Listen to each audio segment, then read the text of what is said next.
বাংলাদেশে বাংলাদেশি বীজ দিয়ে আমরা এই কোকোপিটের যে চাষ পদ্ধতিটা ইনশাল্লাহ বাংলাদেশে করবো। মাঝখানে 1 গাইড পরিমাণ। আসসালামু আলাইকুম। দীর্ঘ অপেক্ষার পরে আজকে বীজ লাগামো আলহামদুলিল্লাহ। আপনারা জানেন যে আমি দেশ থেকে আসার পরে মানে অবস্থা খুবই ভয়াবহ আছেন বাগানের। তো সব কিছু রেডি করতে অনেক সময় আমার ব্যয় হয়ে গেছে। প্রায় কয় তারিখে আমি আইছি 27 তারিখ, আওয়ার পরে আজকে পর্যন্ত অনেক দিন সময় আমার লস হয়ে গেছে। তো যদি আইসাই বীজগুলো লাগাই দিতে পারতাম এতদিনে মানে 12-14 দিন বয়স থাকতো গাছের। যাই হোক, মানে যা গেছে গেছে, রিজিকে নাই। তো আজকে বীজ লাগামো আমি। এই যে এটা হচ্ছে মালয়েশিয়ান কোম্পানি ডিসি টিকাকালি তুজু। তারপরে আছে কেনসু সিডস, এটা একটা নতুন কোম্পানি, আমার বীজ দেওয়া গেছিল অনেক আগে লাগানোর জন্য। তারপরে আছে জাপানি যে একটা বীজ, এটা ডিসি নার্সারির তরফ থেকে দিছিল বাংলাদেশ থেকে, গ্রিন লাইন। তারপরে আছে বীজ পাতার বীজ, এই যে বিউটি সুপার, আর হইতেছে গিয়া কাঞ্চন। এখন বাংলাদেশি বীজগুলা লাগানোর একটাই উদ্দেশ্য, মানে আমার কোকোপিটে বাংলাদেশি শশাগুলা কেমন হয় এই জিনিসগুলা দেখার জন্য আর ট্রাই করার জন্য।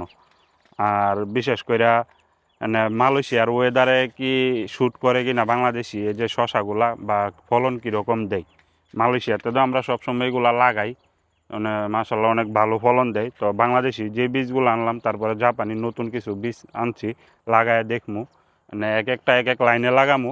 আর এখানে লাগানোর উদ্দেশ্য হইতেছে গিয়া, একটু পিছিয়ে যাও, এই যে আমার বাগানের একদম লাস্ট, এটা আমার বাগানের একদম লাস্ট। এখন এখানে লাগানোর কারণ হইতেছে আমার এই ফ্লটটাতে না গাছ সবসময় অনেক সুন্দর হয়, মানে সবসময় আমি এই পর্যন্ত যতদিন যাবৎ দেখতেছি। কারণ এটা একটু আড়ালে, মানুষের নজরের থেকে একটু আড়ালে আর কি। অনেক জায়গা থেকে অনেক ধরনের মানুষ আয়। তো দেখা গেছে যে অনেক সময় মানুষের নজর বলতে একটা কথা আছে, মানুষের নজর লাগে, যার কারণে ওই দিকটাতে গাছ এত সুন্দর হয় না। তো আলহামদুলিল্লাহ এই ফ্লটটাতে সুন্দর হয়। আর আমিও চেষ্টা করতেছি যে বাংলাদেশি যে বীজগুলো আছে যে সর্বোচ্চ সুন্দর আর সর্বোচ্চ আপনার পরিচর্যার মাধ্যমে যাতে করে এটার ফলনটা কীরকম হয় না জানা যায় আর কি। তো এটি বিসমিল্লা কইয়া এই যে বীজ পাতার যে কাঞ্চনটা, এটা প্রথম লাইনে আমি লাগামু, এটা ছিল। আর এটা লাস্টে গিয়ে আবার এই যে বিউটি সুপার শশাটা, মানে পুরা 2 লাইনে একটা হইব মনে হয়, মানে 1 লাইনে এই 2 প্যাকেট লাগবো। তারপরে এই যে জাপানি যেই সিডটা আছে গ্রিন লাইন, এটা লাগামো 2য় লাইনে।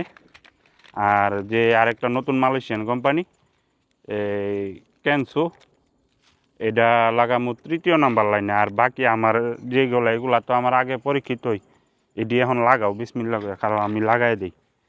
ধরো এই যে আমরা বীজ লাগানোর সিস্টেমটা যদি দেখাই একটু, এই যে আমার যে ক্লিপটা আছে পানির লাইনটা, এটা একদম মাঝামাঝি থাকতে হইব অবশ্যই।